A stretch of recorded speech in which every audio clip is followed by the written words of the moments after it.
जय गुरुजी, शुक्राना गुरुजी, अनंतम अनंतम शुक्राना।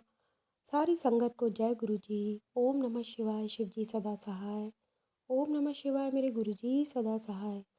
संगत जी, आज हम एक बहुत ही प्यारा सत्संग सुनेंगे। ये तब का है जब गुरुजी हमारे फिजिकल फॉर्म में थे। तो चलिए आइए सत्संग सुनते हैं। संगत जी, एक बात और कहना चाहती हूँ, अगर आपने कोई सत्संग पहले सुन रखा है तो इसका मतलब ये नहीं है कि उस सत्संग को आप स्किप कर दें। आप उस सत्संग को फिर से सुनिए, क्योंकि आप जितनी बार भी कोई सत्संग सुनते हैं वो गुरुजी की मर्ज़ी से ही आपके सामने आ रहा है और वो हमेशा फ्रेश होता है और उसमें हर बार आपके लिए कोई ना कोई नई सीख होती है। तो सत्संग को ज़रूर सुना करिए और पूरा सुना करिए, जिससे आपको गुरुजी की पूरी ब्लेसिंग्स मिलें। तो चलिए आइए सत्संग सुनते हैं।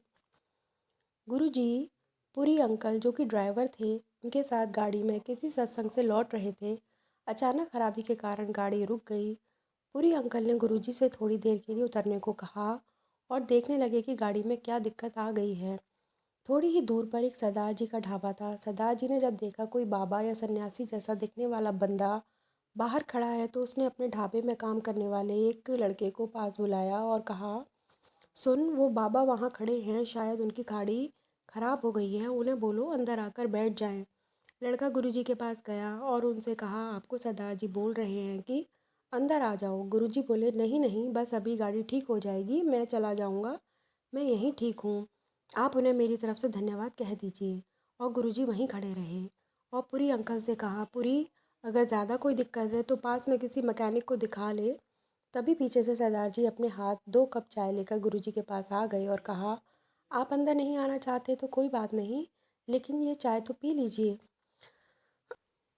गुरुजी ने चाय के लिए मना नहीं किया और उनसे चाय लेकर पीने लग गए। सरदार जी ने कहा, अगर आपको विश्राम करना हो तो आप दोनों अंदर आ सकते हैं। सरदार जी ने देखा गुरुजी के चेहरे में कोई तेज सा दिखाई दे रहा था। वो कोई बड़े गुरु महाराज जैसे लगते हैं। सरदार जी अपने ढाबे में चले गए और थोड़ी देर बाद गुरुजी और पूरी अंकल सरदार जी के पास आए और उनसे कहा, चाय के कितने पैसे देने हैं आपको। सरदार जी ने कहा, महाराज जी, वो चाय मेरी तरफ से थी, उसका कोई चार्ज नहीं है। गुरुजी ने मजाक में सरदार जी से कहा, क्यों, तू बीच बीच में लंगर भी करता है क्या, जो चाय के पैसे नहीं ले रहा। सरदार जी ने उन दोनों से पूछा, आपकी गाड़ी सही हो गई। पूरी अंकल ने कहा, मैकेनिक सही कर रहा है, वो कह रहा है कि 1 घंटा लग जाएगा, इसलिए आपके यहाँ बैठने चले आए। सरदार जी ने दोनों को अंदर जाकर आराम करने को कहा। पूरी अंकल सरदार जी के पास आए और बोले, आपने गुरुजी को चाय पिलाकर अपना भाग्य अच्छा कर लिया है। सरदार जी गुरुजी को नहीं जानते थे, ना ही सरदार जी ने उनके बारे में कभी सुना था। सरदार जी ने कहा, ये महाराज में से कैसी खुशबू है। पूरी अंकल ने कहा, आपको सबका जवाब जल्दी मिल जाएगा। आप किस्मत वाले हो कि गुरुजी आपके ढाबे में खुद चलकर विश्राम करने आए हैं। उधर से गुरुजी ने आवाज़ लगाई, सुखबीर से ही बातें करता रहेगा या कुछ खाने का भी ऑर्डर करेगा। सरदार जी हैरान हो गए, क्योंकि सरदार जी का नाम वहाँ किसी को नहीं पता था। यहाँ तक कि वहाँ काम करने वाले लड़कों को भी नहीं पता था। उन्हें सरदार जी या सुक्खी के नाम से ही सब जानते थे। सरदार जी ने गुरुजी से पूछा, महाराज, आप मेरा नाम कैसे जानते हैं। गुरुजी ने मुस्कुराते हुए कहा, मैंने तो बस ऐसे ही कोई नाम बोल दिया और मुझे नहीं पता कि ये आपका असली नाम है, और तुमने भी तो मुझे महाराज बोला है। मेरा नाम निर्मल महाराज है। और वो तीनों हंसने लग गए। सरदार जी ने गुरुजी से हाथ जोड़कर कहा, गुरुजी, आप क्या खाएंगे। गुरुजी ने कहा, भूख तो लग रही है, लेकिन तू पैसे नहीं लेगा इसलिए तेरे यहाँ नहीं खाएंगे। सरदार जी बोले, आप चाहो तो आप पैसे दे देना, लेकिन खाना आप मेरे ढाबे में ही खाना। गुरुजी के लिए स्पेशल दाल रोटी तैयार की गई। गुरुजी ने सरदार जी से कहा, कल छतरपुर में बहुत बड़ा सत्संग है, आज मैं तेरे यहाँ आया हूँ, कल तेरी दावत मेरे यहाँ होगी। सरदार जी बोले, वाहिगुरु ने चाहा तो मैं ज़रूर आऊँगा।